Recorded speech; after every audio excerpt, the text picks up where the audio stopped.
Hello, everyone. This is Gail Estella, and welcome to the Gail Estella Survival Podcast. Here's where we turn pain into purpose, because survival isn't a whisper, it's a roar. And before we get started, there are a couple of things that I would like for you to do for me. The first thing is, would you please go and like, share, and subscribe to the Gail Estella Survival Podcast? Secondly, put in the comment box below where you are tuning in from. I'm here in Aiken, South Carolina. Where are you? Thirdly, are you following me on all of my social media platforms? If not, please do so at Gail Estella. And lastly, have you purchased my book, Through It All by Gail Estella? If not, it's not too late. You can go to truevinepublishingcompany.org, Amazon.com, and anywhere books are sold. I'm doing something different tonight. I'm trying to bring more men in to share their stories on how they survived through it all. And my next guest, I remember this young man coming in the salon with his mother. He was always such a mannerable, polite young man. And he would always call me Miss Gail, and he still calls me Miss Gail. And he's a grown man today, so I thank him for that. I am going to bring in my next guest, Mr. Richard Witherspoon. How's it going, everybody? How you doing, Miss Gail? I am doing well. How are you doing? Can't complain, won't complain about anything. Yes, man, I'm doing great. So I want you to go back to that little boy that I remember you as, coming in the salon with your mother. Tell us about 5-year-old Richard, 6-year-old Richard. Tell us about that little boy. Free spirited young fella. That's just living, trying to find fun things to do, trying to, with a young, inquisitive mind, trying to figure things out, just, I guess, fun loving, as I am still today. I guess I would say persistent because it was, the things that I wanted then, I guess I would have to ask then, a lot, but it was still kind of a persistence then as well. So I don't think, I've grown, but it's the little Richard is still there, It's still there. We all have that kid still inside of us. Yes, ma'am. So what type of student were you? I was good. I was a great student. It was just the things that, you laughing and playing in class and things like that. But my grades were good. I didn't really have to I didn't really have to study much. It was just kind of, I was always kind of a logical student, pretty much. If it made sense, then it was, pretty much easy to me. So I guess that's why I was, I was voted like the class clown, funniest or something like that. The superlatives. I was, I just wasn't cool with it being stale in the place. I kind of like a little bit of, excitement. So, I just tried to make things fun. But I was a good student. From time to time, I would get distracted, but I was a pretty good student. So you were a good student. Mm-hmm. Tell us about your home, because I know your mother, Gail. Gail and I, she started off as my client, and we've been friends for years. Two G's, two GWs, Gail, right? Oh, Gail, right? Gail. So tell us about growing up in a single parent household.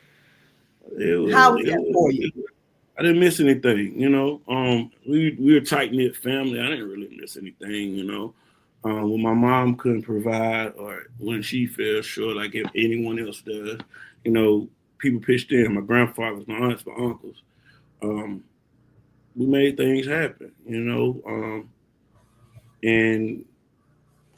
I'm an only child as well. Yes.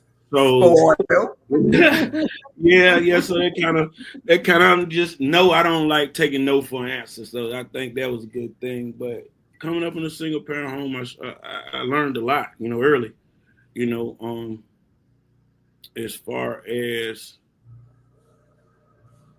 how do I put it, I learned a lot of lessons early. I kind of became the man of the house early. I kind of went into protect mode early when it came to my mom or came to, you know, anybody I loved, anything close to me. I became like a protector, and things, being with a having a single mom, sometimes things get a little, you know, hard. So you learn to improvise.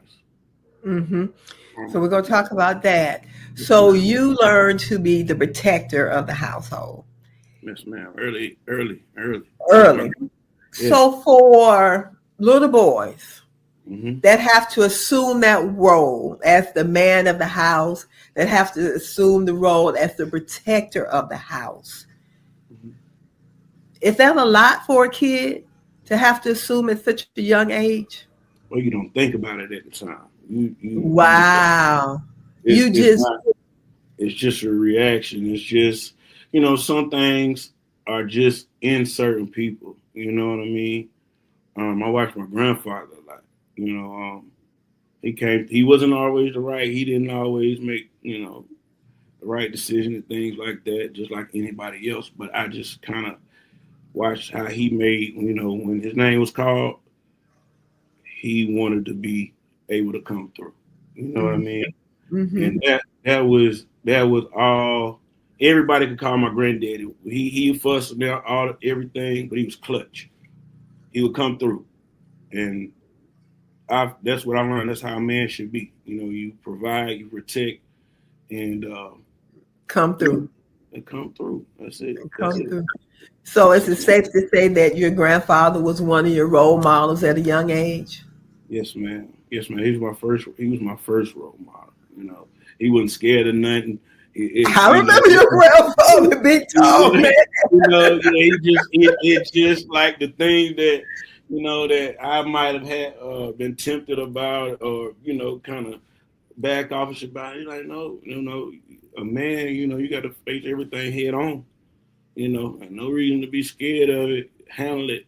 You're not gonna win them all. You're not gonna lose them all, but face it head on, whatever it may Face be. it head on.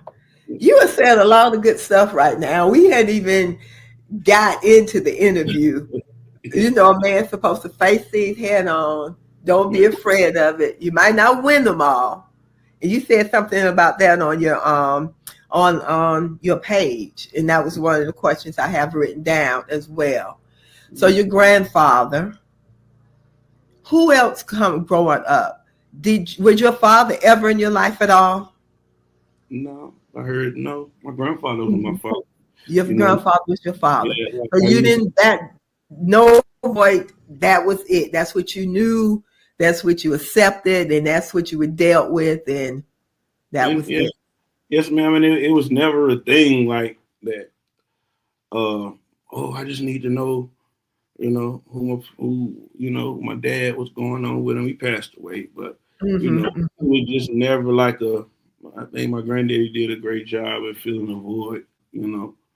Um, but yeah, he was man. He taught me everything about being a man, even the things that I didn't want to learn, and I feel like I didn't take heed to. I'm like, man, this dude tried to show me this knowledge. Yeah, that's These are everybody's people like story. you. We They got all got that people. story, most of us anyway. Yes, ma'am. Yes, ma'am. Yes. So, excuse me. Tell us about.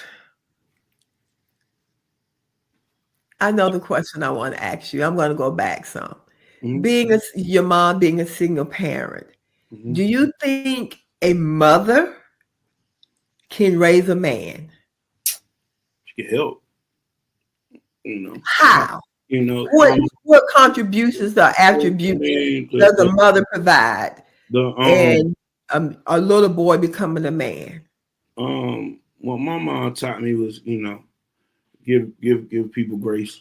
You know, that was the main thing with her. You ain't gotta just be so how to love people, how to love on people and things like that. It don't take anything from away from your masculinity or anything like that. You love people, Sometimes, but she also taught me, man, get you up off me too. Yes. You know what I mean? But a woman can teach a man a lot, but it's things that a woman, doesn't have just in the makeup of a woman that a man needs to be, able to teach his son or teach his, whoever he's mentoring or whatever. A man is needed in a man's life growing up. It's needed. I had different figures of that, but my mom taught me, give people grace Give and people. So, what are some of the things that a boy needs from a man that you don't feel that his mother can provide? structure. Uh, Structure. structure. Because it gets to a time when a boy becomes, he hits his puberty and everything like that, then he think you're a man. You smell yourself. Mm-hmm. Like, Mm-hmm. you ain't scared of nothing. You need somebody you need some straightening sometimes, Yes. And your mama, when you get 15, 16, 14, and your mama can't whoop you hard enough. Or your mama Mm. can't, you know what I mean? So and she ain't gonna get out in the yard with you. Sometimes you got to get out in the yard with so that's that's what I think. It's very, it's not needed, but it's very it's helpful. It's very helpful. It can be the difference between a man and a mouse. That's what they Yes. say. You know what I mean? Yes. That makes sense. Yes, So, ma'am. I saw something on your page, Mhm. and it read, "Happy birthday to my Aunt Joyce. Mhm. She's the reason I used to win the science fair Yeah, every year." right, So, tell right. us about you and the science fairs that you won Oh, every year. oh, I used to kill them. My homeboy, they used to be mad. Oh, they like, oh man, how you win? How you? And Joy was a third grade teacher. Um, Also, she was her son was like my big brother. Mm-hmm. Her son was like my big brother, and he passed away a few years ago. And but Aunt Joy, she was just like really kept me on my books. Just like I said, I was raised by a village. So my mom was at work and my grandfather was at work. I get off the bus and enjoy his career. So, and she made sure my homework was done. She made sure I could spell. She made sure I could read. And Joyce was big on, school, Education. Mm-hmm. education. Yes, ma'am. Mm-hmm. Yes, ma'am.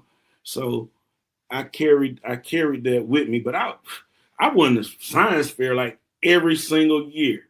And I'm saying, and it's like, and then I wasn't like a straight A student. Then I was AB student, and like I'm killing the people making straight A's and all that. They're like, Richard, I ain't telling them. It was just recently till I said, and Joy was the reason.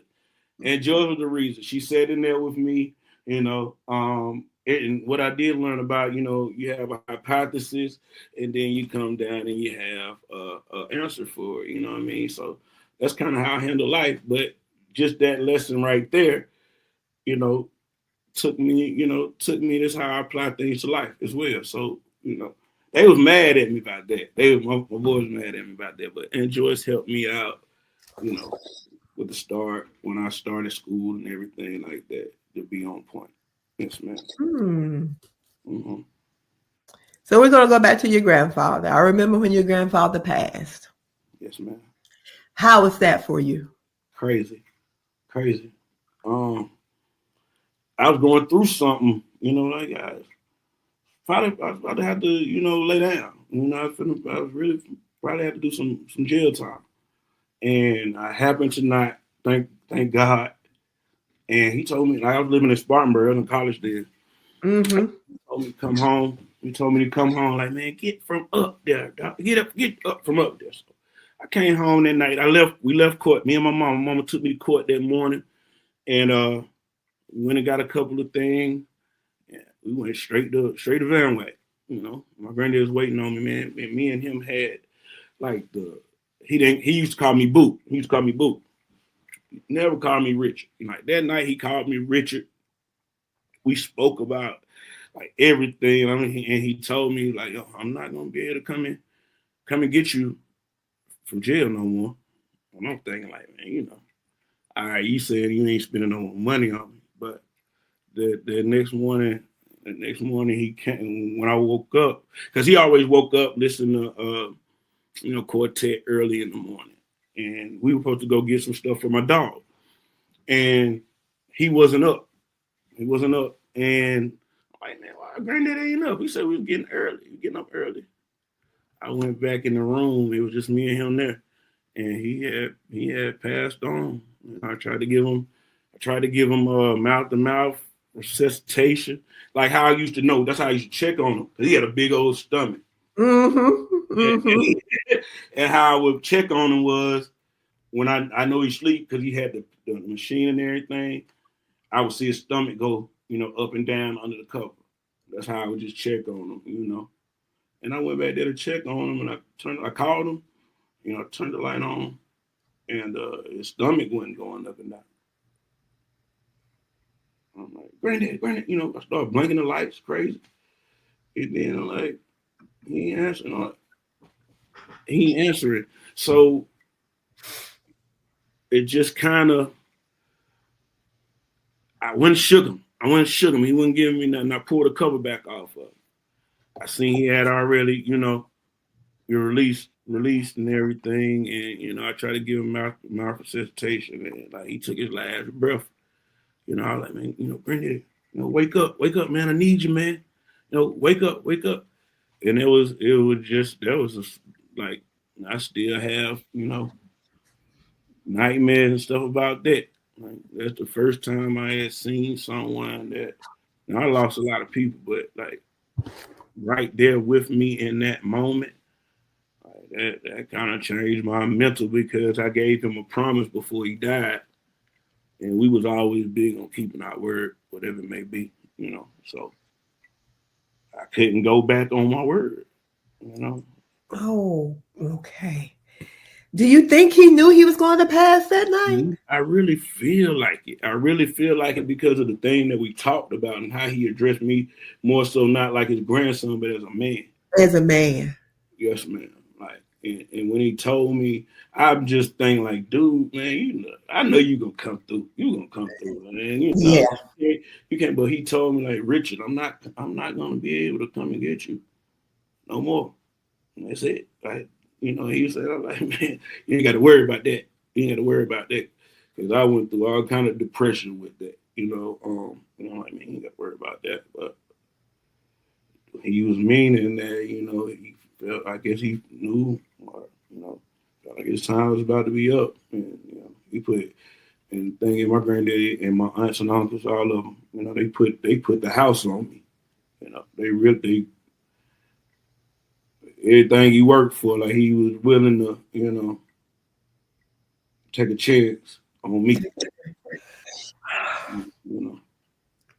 That's so beautiful because I know a lot of your story, but to hear it coming from you,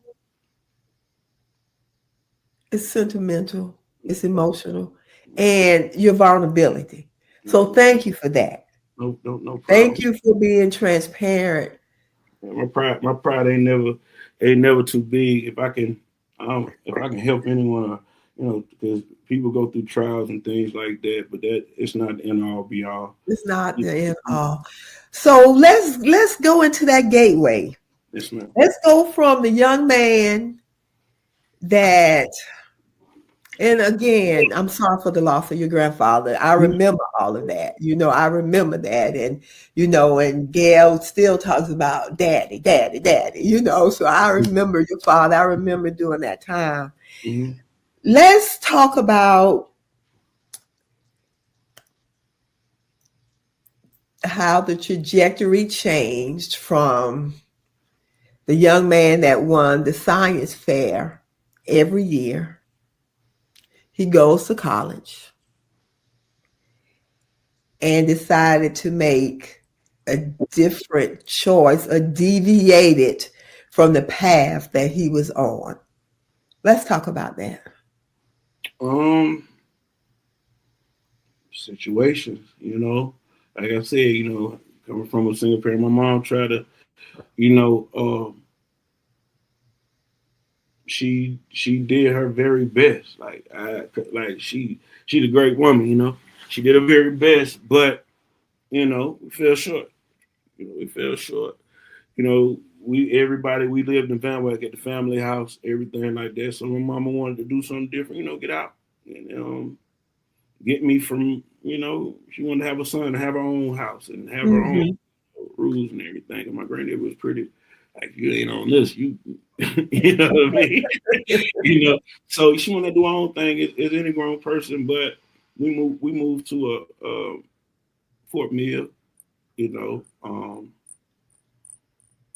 scenery change, um, and we started having, she was trying not to trying to do it by herself. She did it by herself, Mm-hmm. but things got a little, I guess overwhelming for her at times.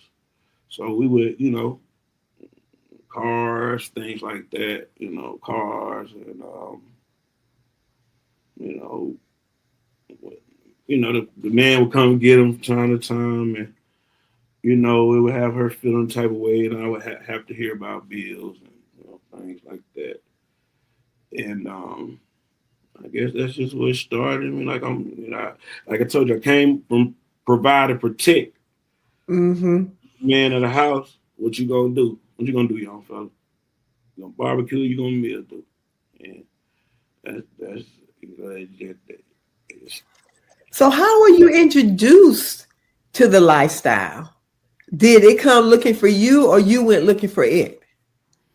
it's just like from every day.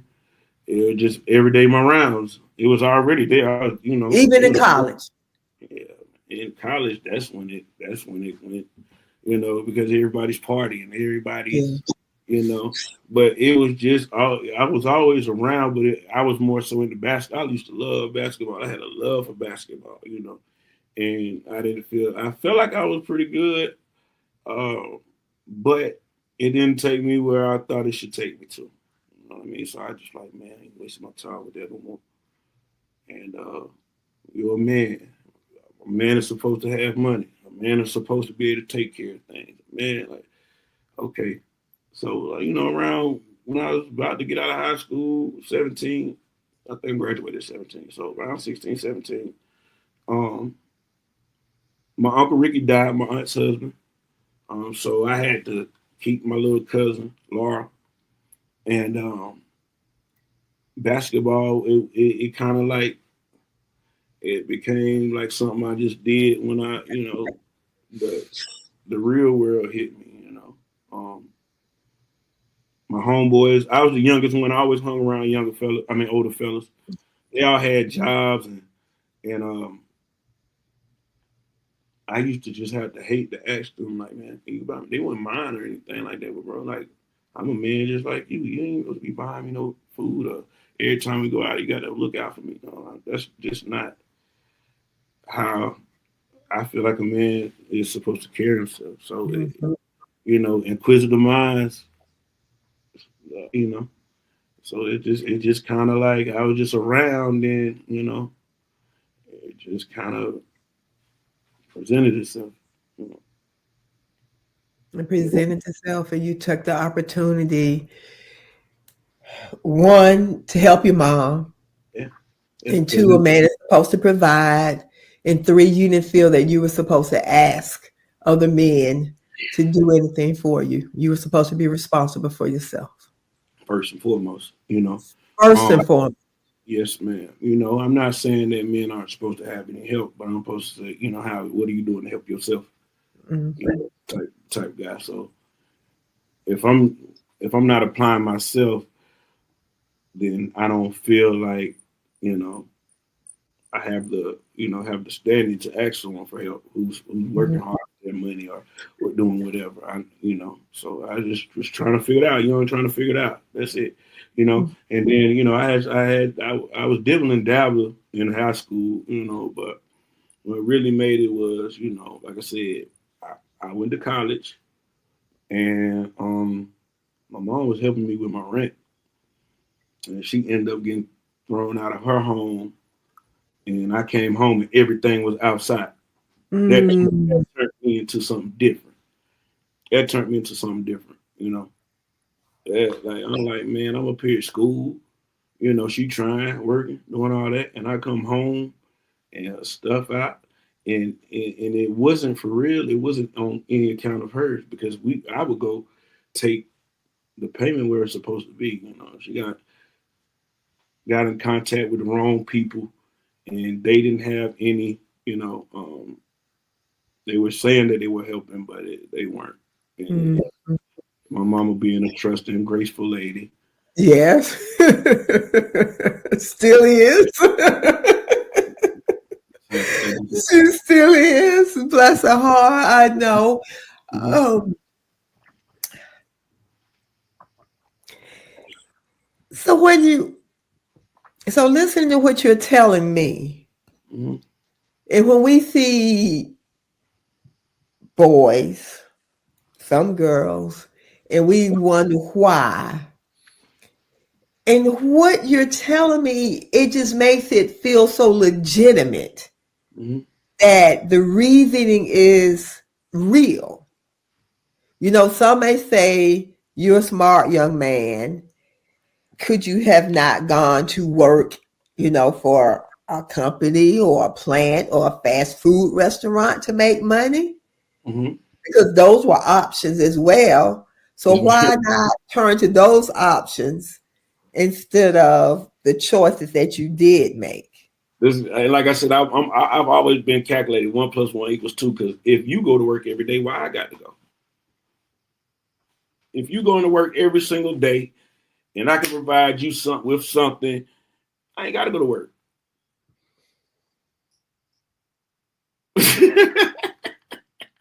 And you then, know, and this is going to follow up to where I'm going, a uh, little further in in our conversation. yes, sir. So let me ask you that. You said why you have to go. Mhm, Where did that entrepreneurial spirit come from? That you decided at this age mhm, that I'm not going to work for anyone else. I'm mhm, going to provide and work for myself and make more money mhm. than you're making by working for someone else. Where did that spirit come from? I know you say your granddad taught you to provide at any cost, barbecue or mildew. So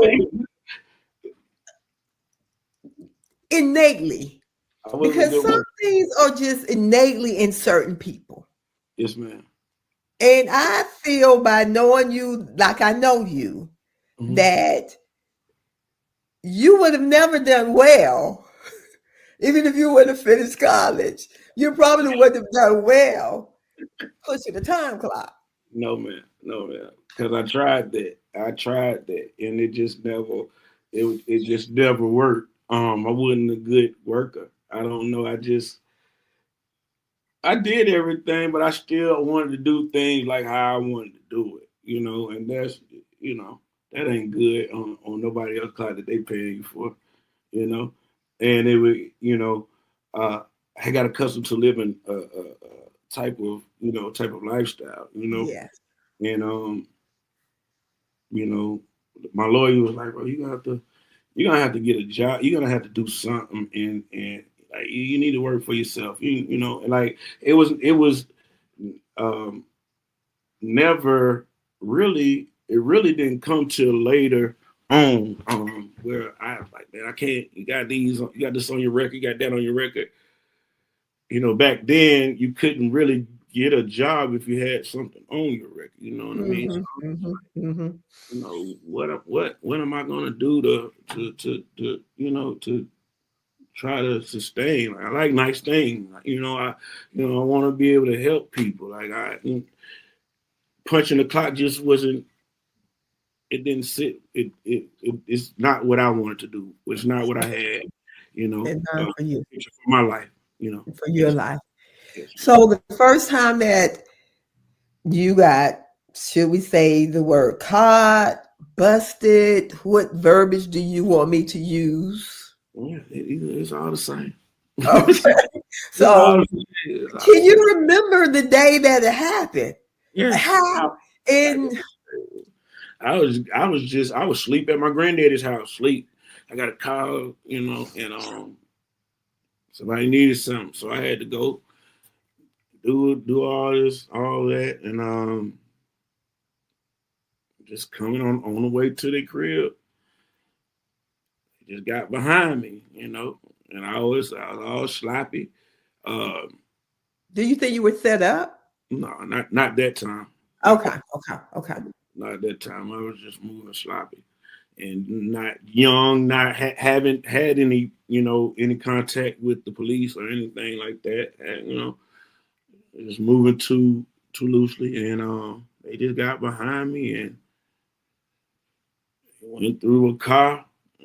You know, they found what they found, and Hmm. to jail I went. That was just that, and that's crazy because that time, that's the first time I went to jail. My granddaddy, when the first person I seen my granddaddy come in with his checkbook, like you know, so like then that's like, well, like bro, you got to really be doing this, but he not knowing what me and my mom are, Hmm. so yeah, of course he gonna think that I can come to ask, like, or you can come ask me, man. I'm a man. I don't want to come and ask you, so that's kind So of I what hear you. You have a lot of pride. I don't. At the end of the day, I don't because pride. I always say that pride is not. I did then. I Then. did. Yes, ma'am. Hmm. But Hmm. pride can cause more problems than it can being helpful at times. You know. Hmm. So do you think by your grandfather coming with the checkbook, getting you out, making everything okay, do you think you paid enough of a consequence? At that time, I don't know. Mhm. Because for real, okay. It's the first time this happened. The only thing they taught me is tighten up. Do it different in the next time. Different, and so you don't have to call granddaddy and hear um about that. So that's and then I kind of felt like, okay, well, man, if it get thick like that, then granddaddy coming, or mama coming, somebody coming. Yeah, so after that, like you said, that's when a man needs a man at some time like that. Hmm. Hmm. Hmm. Hmm. Because a lot of times, because what you said, your lesson learned was tighten up, do it a different way the next time. And I have an enabler. Mm-hmm.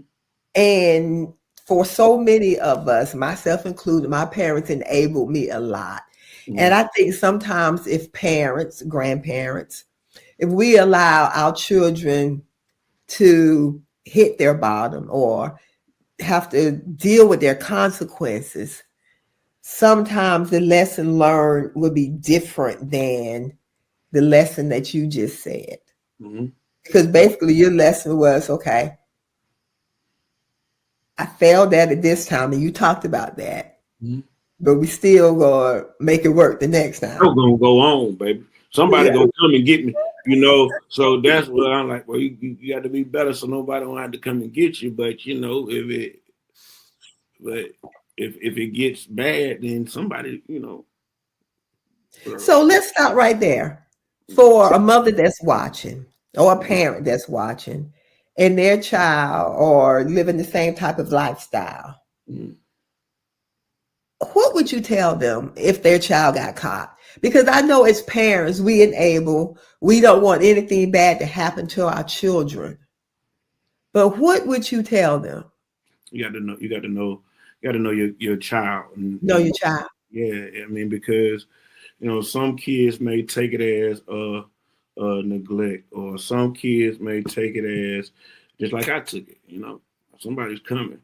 Yeah. Um, you learn your child. So if your child takes better to what is called hard love, tough love, Tough love. Mm-hmm. Mm-hmm. you gotta let them take Show them that. tough. Yeah. If your child takes better to nurturing and things like that, and you have to teach them like that. It's different cases scenario. I don't just say leave them in there or whatever the case may be or whatever. But sometimes you have to. The nurturing or the tough love. Yes, ma'am. Right? Yeah. Can the two coincide together? Is there a balance with them? Okay. Say that one more time. Let me see. Can I answer? Okay. So you said the way that a parent handles the situation with Mm-hmm. their children, it depends on the child. Mm-hmm. Some parents need to show tough love, and Mm-hmm. then some need to show nurturing. Mm-hmm. Can the two coincide together? Can they Okay. be friends? Uh, it's hard to say. I don't know. Like, I wouldn't say they would. Maybe down the road, after you show the tough love and you can tell Mm-hmm. why and explain why. Mm-hmm. I Mm-hmm. don't. I feel like it's got to be black or white. Yeah, but you said that it just there's no in between. There's no in between. Not at that moment. Not at that moment. Maybe when y'all reflecting back or something like that. Not at But that not, moment. no, not at that moment. It needs to be black or white. Um, so you can know what you're doing. And then you don't need to have anybody. That's what another, a woman is more, nurturing. Nurturing. Yeah, Mm-hmm. you need this. You know what I mean? That's what you need. Mm-hmm. If that's what Mm-hmm. it takes for you to listen or for you to Mm-hmm. take heed of what's going on. You know, Mm-hmm. so, so that's So you decided that you were going to do it differently this way. You were going to do it better. So you went back. mm-hmm. And how long was it that time before you got maybe about maybe about 2 or 3 years, caught? 2 or 3 years. Oh, that was a long time. Yes, man. So at that time, the first time I was staying home, I was still home. I Mm-hmm. was going to school at USCL. Um, Mm-hmm.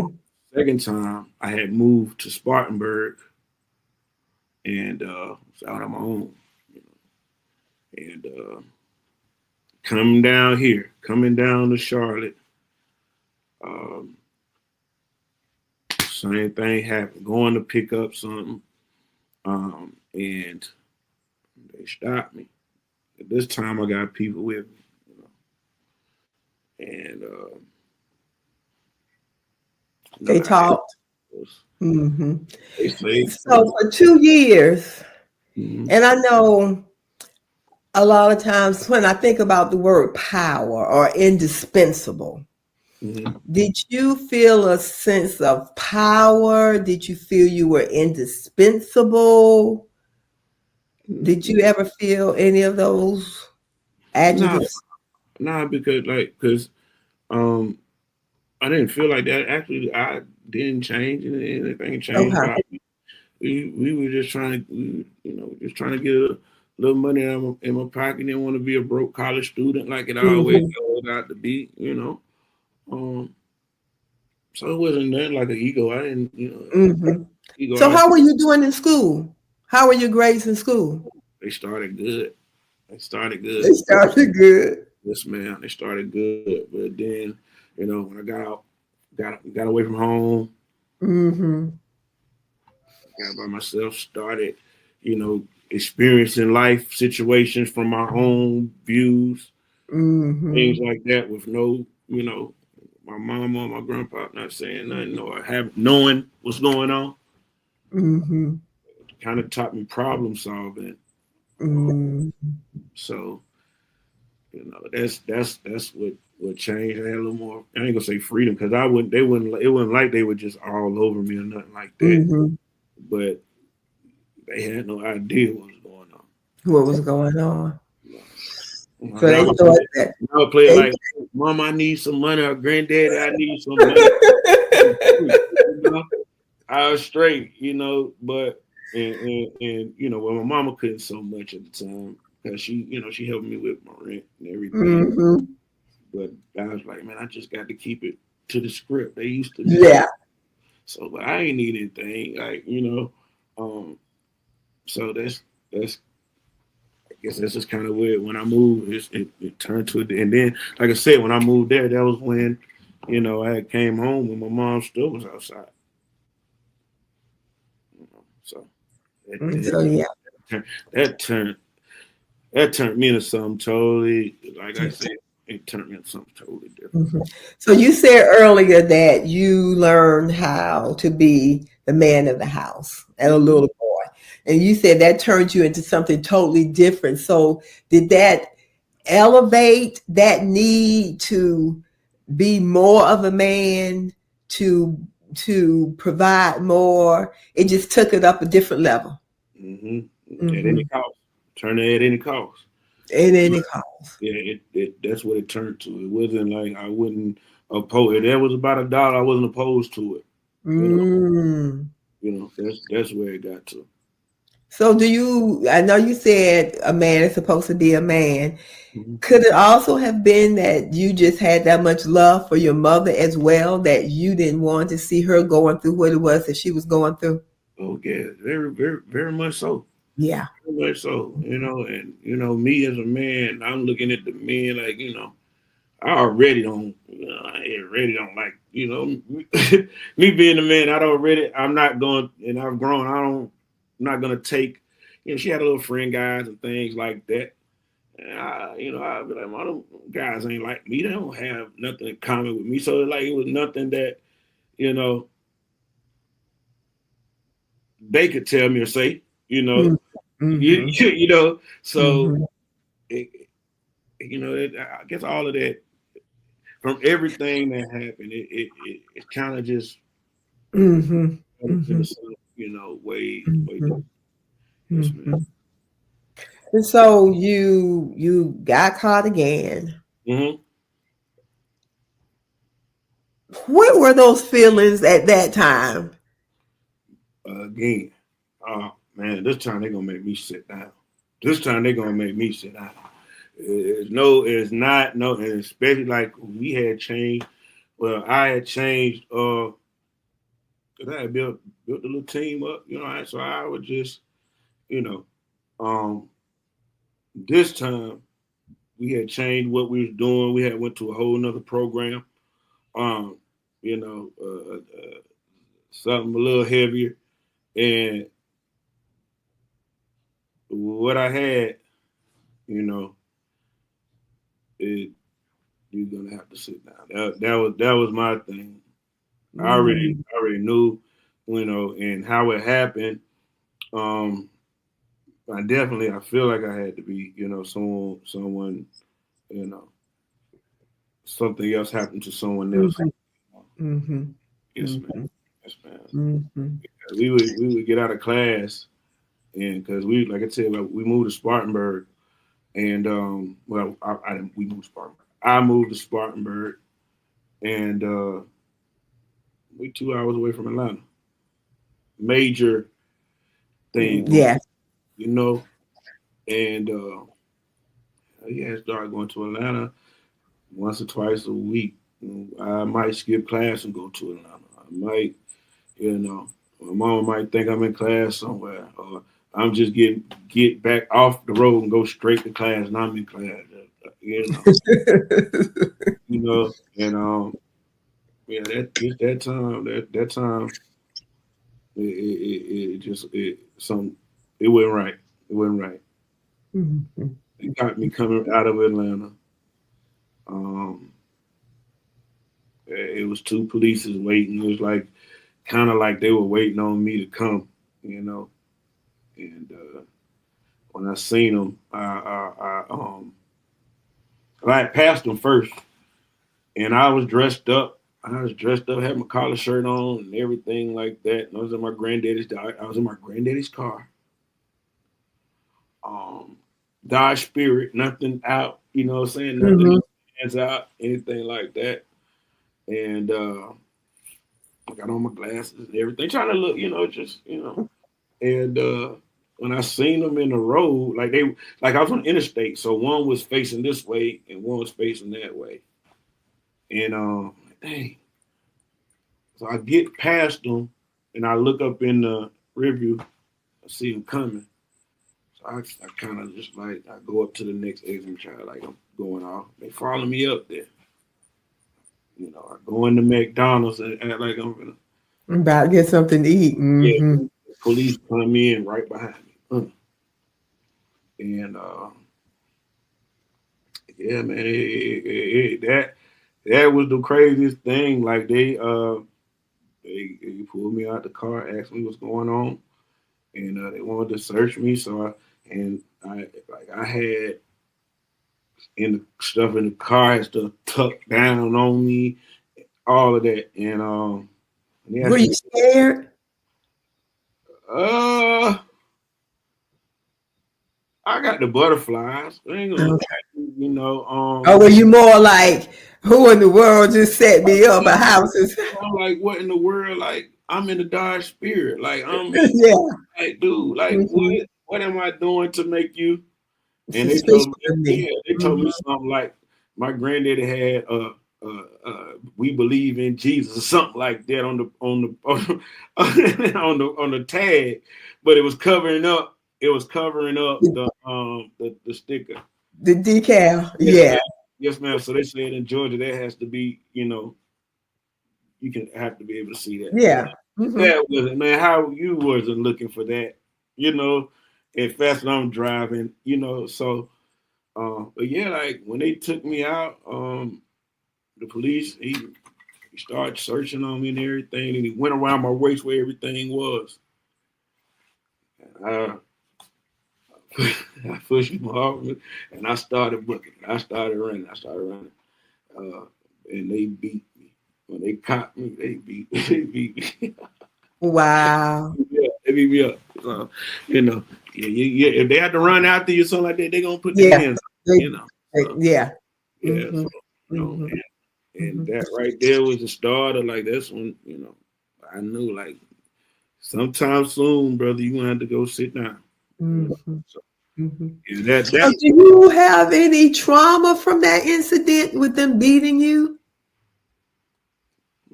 no man, because I No. deserved it. I Okay. ain't Okay. gonna say I deserved it, but you know what come with it. You know, Yes. Okay. you outside or in the street, you know what come with it. You a country, and especially like you say, when you run. Yeah, they gonna get you. Yeah. They gonna get you. So Mhm. nah, I don't have any trauma from that, but just just just just making spur of the moment decisions could that Yeah. that Yeah. you're supposed to be calculated, think things through before you do them. Mhm. So So you thought they were going to sit you down, mhm. but you didn't have to sit down. No, I didn't have to see where they offered me. Well, they were offering me. They offered me like 7 years the first time. I told my lawyer, "Nah, man, we have to go to And then they, so it went on for about a year or two, and they came back with 0 to 2. Um, came back with 0 to 2, and I was like, okay, if they give me 2 years, I'll be home 16 months, 18 months. I could do that. So let's go. And I had started getting my mind ready for going to jail. Like the next time, I'm okay. Next time, because my mama would come from Van Wyck every time I had a court date. She would come. Hmm. She would come down, and I was every time we went, I was just preparing. Like I had spaced out from everybody. I was preparing to go. Like I had got my mind ready to. I'm finna go sit down for these little months, and I'll be back. So and that's and that kind of trauma, like it's kind of like tormenting yourself. Now that's the only thing that put me in a depression. Like that's what that's what that's what made that's the trauma that I have. If anything, out of that whole thing, not being able to control the situation and the variables. You have no control over that.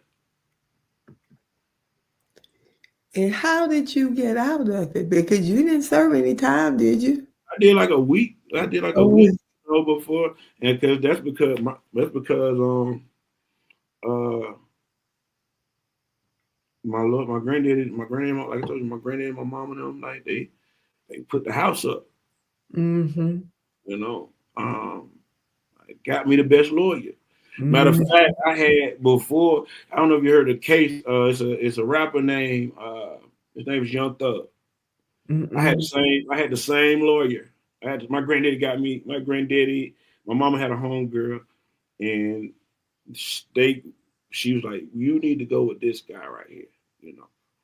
And I had the same counsel, and they were super lawyers. You could look them up. They were super lawyers.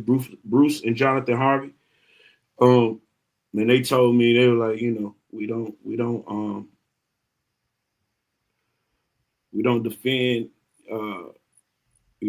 people who don't have honor or people who are gonna throw other people under the bus. We don't defend people like that. You know, uh, we're gonna help you if you're willing to accept accountability. You know what I mean? They told me, Mm. you know, and that was he said. As long as you were willing to accept accountability, we can negotiate. What's going on from there. So with what they came back with from discoveries and things like that to what was fair. They went into how many black men were stopped at that point, how many Mexicans have they did Yeah, yeah, several yeah. they did To get several all the analytics and the yeah, statistics, and yes. those guys were they were they taught me a lot. They taught me a lot even though I was in the position I was in. They taught me a lot and and about self accountability. So Mm. I'm really big on that. So, but they offered me 0 to 2, and I was like, okay, we can do it. And when I got there, my lawyer was already there and everything. He's like, man, look here, we might be able to get you probation. I was like, what? And they were able to, and not to mention, I was already on probation when I got caught. I violated.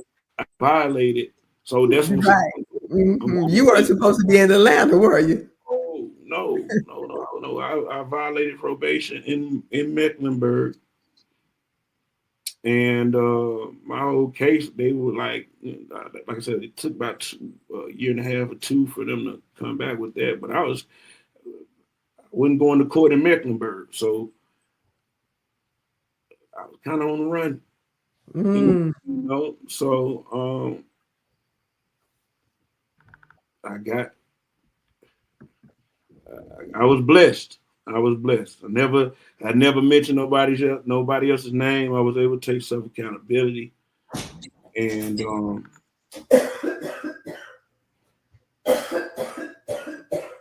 I came out on the good side. I came up on the good side. They gave me in South Carolina. They can't give you but five years probation. They gave me 10 years probation.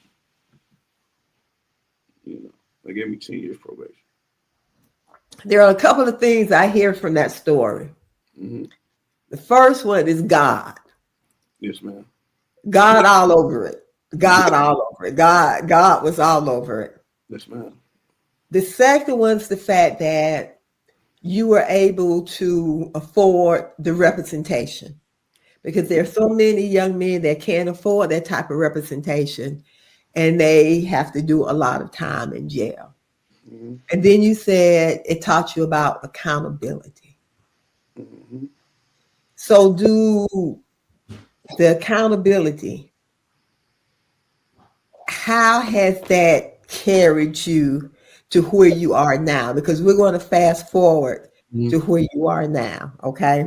It's a great trait. I'm glad I learned it. Mm-hmm. Because at the end of the day, if it's a problem that happens, I say, okay, this was my fault.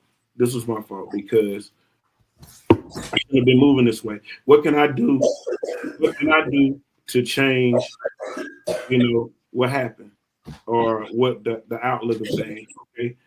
I may not have been at fault, but if I wouldn't have had this person or been acquainted with this person, Mm-hmm.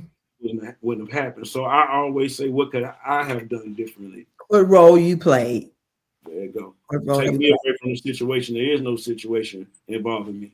So played? everything, I look at everything. It could be even not my fault, but I'm still gonna be like, it was my fault. This is how I should have handled it. Or next time, this is how I should handle it. A lesson. Yes, ma'am. Yes, ma'am. So basically, what I'm hearing from you, Richard, everything that you encounter, you make it a lesson Not no, to never learn. lost. It's never lost. It's never lost. You may lose in that time, but the lesson that you learn is bigger. You know, um, that's what we say. They don't take losses. We take lessons. So that's how I look at it. We don't take loss, we take lessons. This is something else I saw. Yes, We ma'am. won so much because we wasn't scared to lose. Yes, ma'am. And I have down here, what does that winning looks like? Um, it ain't just winning. It's just not being scared of the moment. It's just taking a risk. Just jumping off the porch. That's my big cousin. Got that from Enjoy's son. My big cousin Red. We won so much because we weren't afraid to lose. It means exactly that. We're gonna take a chance. We're gonna whatever it is that we want to go get it. They're gonna have to tell us no. Um, that's just that in itself. We're gonna try. We're risk takers. You don't always have to make that a bad risk, but if it's things that you want, you got to go after them. You got to be willing to lose. You got to be willing to lose. Yes, Do you have a record? Do you still have a record from yes, man. from the incident? Yes, man. So, with you having a record, Mm-hmm. and from where you were then Mm-hmm. to where you are now, Mm-hmm. you own two businesses, Mm-hmm. Sky Rye, Yes, ma'am. and I've seen you work hard, persevere, not afraid to take the loss At all. at all. At all. And I've seen what that motto that you have Mm-hmm. has afforded you now, or what has gotten you to where you are now. Yes, ma'am. And so, one word I think about you, and this is my notes, this is Mm-hmm. one word. When I think about you, Richard Witherspoon, Yes, ma'am. I think of the word resilience. That's a The good. word that comes to mind is resilience, Yes, the ability to recover from challenges, setbacks, or difficult situations, or some may say just the ability to be stretched mm-hmm. and able to bounce back. Yes, ma'am. That Would that be what adjective to define you? that's a great thing. That I would say. I would probably say the same thing. And I don't want to toot my own horn. I never want to sound like that. But everything that could have happened.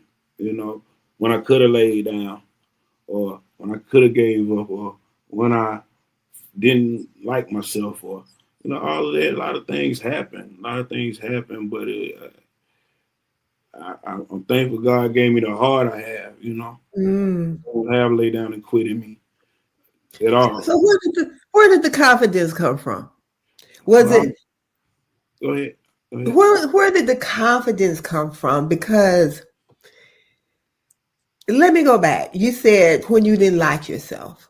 So was there ever a period that you held any type of shame, or you felt bad about yourself, or Definitely. embarrassed, shameful? Did you ever experience that? I could tell you a perfect time when my daughter, she got a cell phone, and she started looking up my name, you know, and she asked me, my mug shots was coming up, like, different things were coming up, and like I was ashamed of that, you know, for her, she just learning to read, whatever, and she looking up her mama name, and it was a time that, you know, I didn't want her. I'm like, why are you looking up people, man? Like,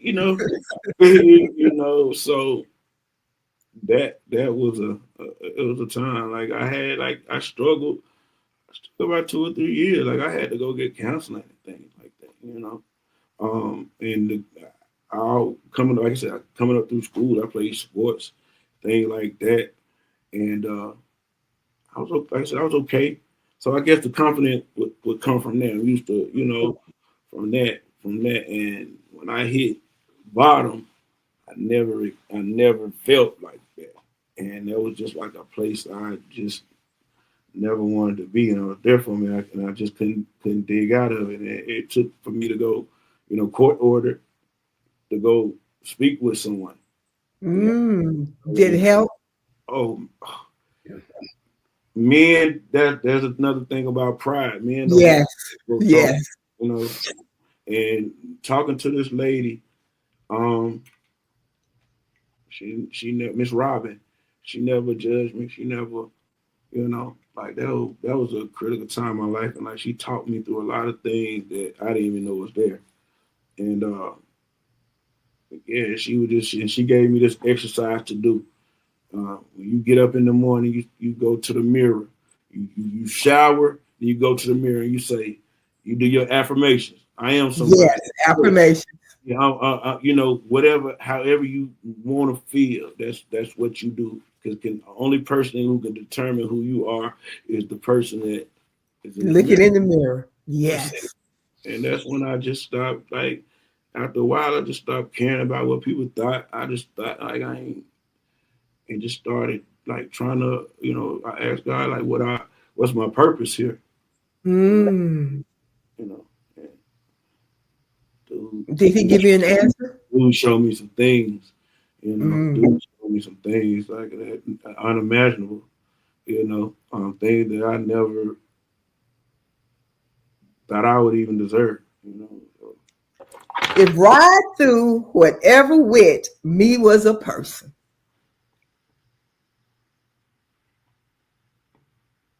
And that's Keisha. she's seen it all, been there through everything. You know, that's just what it is. And she showed resilience and grace. Like all the time, she when she get off her kilter, she gonna let you know about what's going on. And I can't do nothing but respect that. Like I was always around, instead of people telling me like, okay, well, man, no, he's gonna let me know, you know, Mm-hmm. I'm gonna let me know. But like, she went through everything without when I ain't have a thing. Mm-hmm. When it was a time I couldn't pay for us to go nowhere or nothing like that. She took care of it, and I got to give her that. She earned, like if somebody got to prove something to you and you got to prove something, like I proved myself to her as well. But Mm-hmm. you know, I know where she stand. If she mad Mm-hmm. at me at that time, because she's been times she been mad at me, I had to Keisha, uh, come get me. She coming, even though you know that's unconditional. That's unconditional love. That's unconditional And you have two daughters. too. Yes, ma'am. Yes, ma'am. And I admire you as a father. Before you became a husband, Mhm. I watched you as a father. Every holiday, Valentine's, you would always buy all of your girls flowers, take them out to dinner, Mhm. take them on dates. How important is that for a father to instill that type of love and adoration to their daughters? And very is more important for daughters. I feel like because you know I want them to feel like my daddy gonna do what he supposed to do. If you can't do nothing close, then you don't need to be around me. You don't. You can't do nothing close, and it ain't about material. I always tell them it's not about material things. It's about how people treat you. Mm. Material things they come and go, but it's how people treat you and how you're allowing people to treat you. So if they ain't treating you like your daddy, then question them. Or I just never wanted a man to be the determining factor of what they got going on. You know, Mm. a man should be adding to what they got going on. You're adding to it. Yeah. So if Raya, because Raya's what, 21 now? Big 21, yeah, right. What right? If Raya, she used to be so quiet and she has just blossomed. She's so beautiful. If Raya brought home a 21-year-old Richard, what would you say? I give everybody a chance. I tell them how I expect my daughter to be treated, and I'm not going to go, you know, tit for tat. I let Ryan make her own decision or whatever. Mm. She gonna know what I think about whatever. But you can kind of tell, like the morals of the kid, even though they may not be moving right or doing right things, you can kind of tell their morals. Or I just didn't want her with no knucklehead that don't want to work. No, that's not allowed. That's not allowed. You got to have somebody productive. Mhm.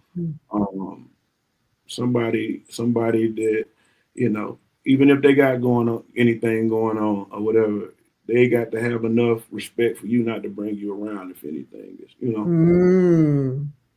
so that's I will never judge any. I don't judge people. I judge you off of how you our interaction. I'm not gonna stereotype. I'm not gonna do any of that. What you show me, you'll show me who you are. You act on who you are, and I don't believe Eventually it comes out. them out. Yeah, you can say whatever Mhm. you want to. Mhm.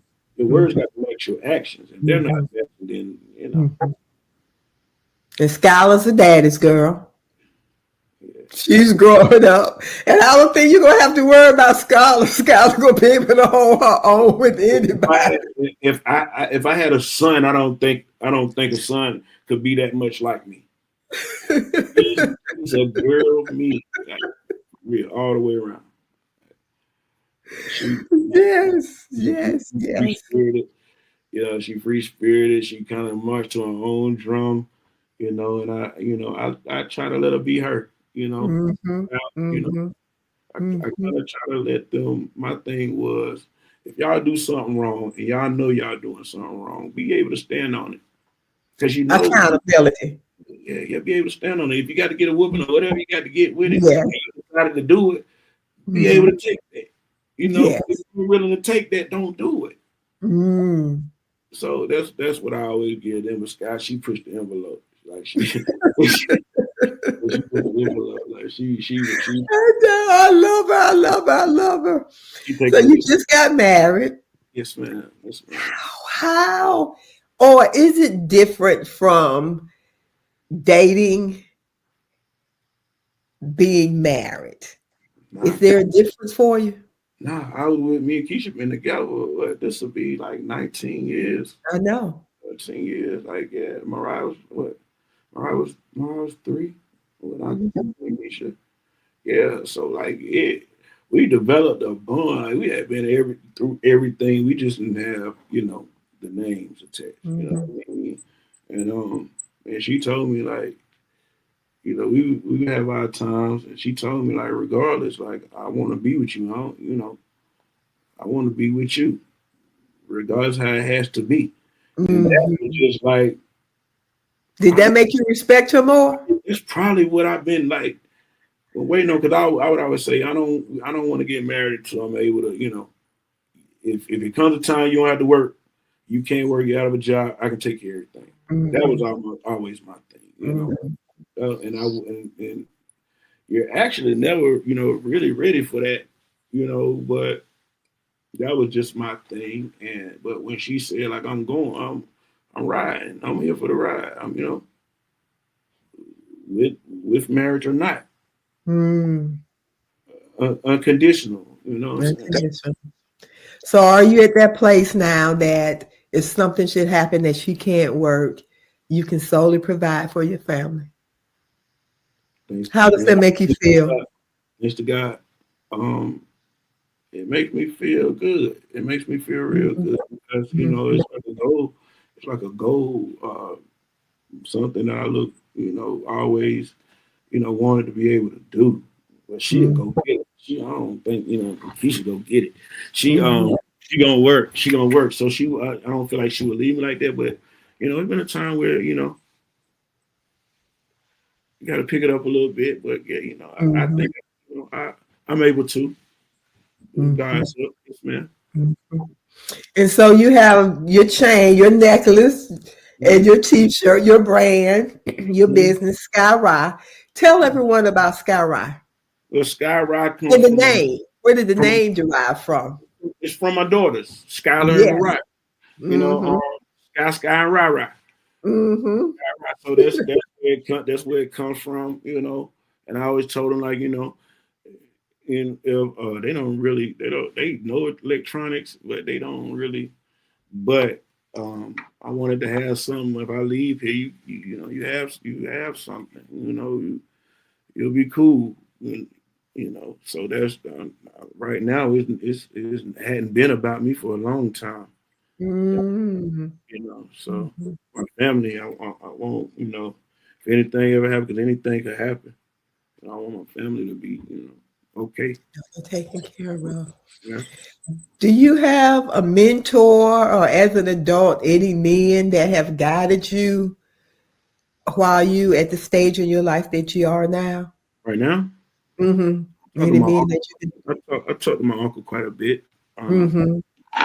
He's a great businessman. Mm-hmm. Non-judgmental. Mm-hmm. Got a little flavor. Mm-hmm. I talk to him about things. He's not green to things. Mm-hmm.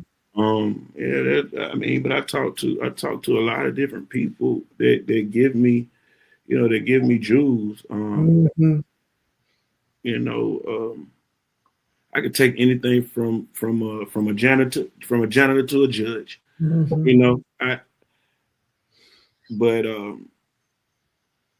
people try to tell me things all the time, and you just take what you can use. And if anybody gives you their time to tell you anything, you think of them, use it if you can. You don't, you still be grateful that they gave it to you because nobody knows. Mm-hmm. Or you Nobody. may be able to come back and use it at another time. Yes, ma'am. Yes, ma'am. Mm-hmm. Ma'am. So, do you mentor young men? I do. Do you talk to young men? Yes, ma'am. Mm-hmm. I'm How important is that for you? very important. Very important because you know it's I can comprehend. I Mm. can relate.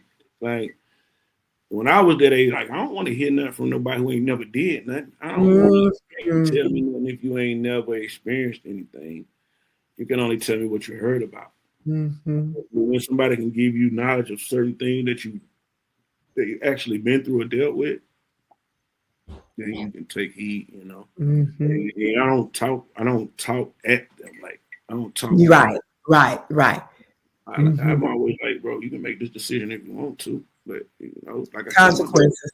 be Mm-hmm. ready to deal with it. You can't Yeah. you can't go you can't put nobody else in a decision that you made and you have, so Go back to your own life. there you go. Yeah, There you go. yeah, There you go. yeah. And so, if we're getting ready to wrap up, Mm-hmm. entrepreneurship. You didn't like working for anyone as a kid. It is evident you don't now because you have your business. You have two locations. Tell us where your locations are. Lancaster, South Carolina. We're at 110 William Street, um, right off of Main Street. Uh, we started that right when COVID hit, 2019, and we had a place in Indian That one didn't work. But we're in Rock Hill now, at Mm, 465 South Hurlong. If you're familiar with Rock Hills, beside the Jamaican spot, Island Pub, across from the hospital. across from the hospital. And you breed dogs. You did that as a kid, as a young man, and you Yeah. still breed dogs. Well, yes, man. We like you said, we took a lot of losses and lessons. Well, we took lessons, not losses. I had to fall back from a little from it for some time. But yes, we just bred to uh, if not the best extreme American bully in the world, at least top three, hands down. Um, his name's Trapzilla. We have 4 week, 5 week old puppies on the ground, and I'm about to get back into it. It's a hobby of mine. Like I said, we took some lessons, but we about to get back into it full fledged. Like we work. Good, It's good.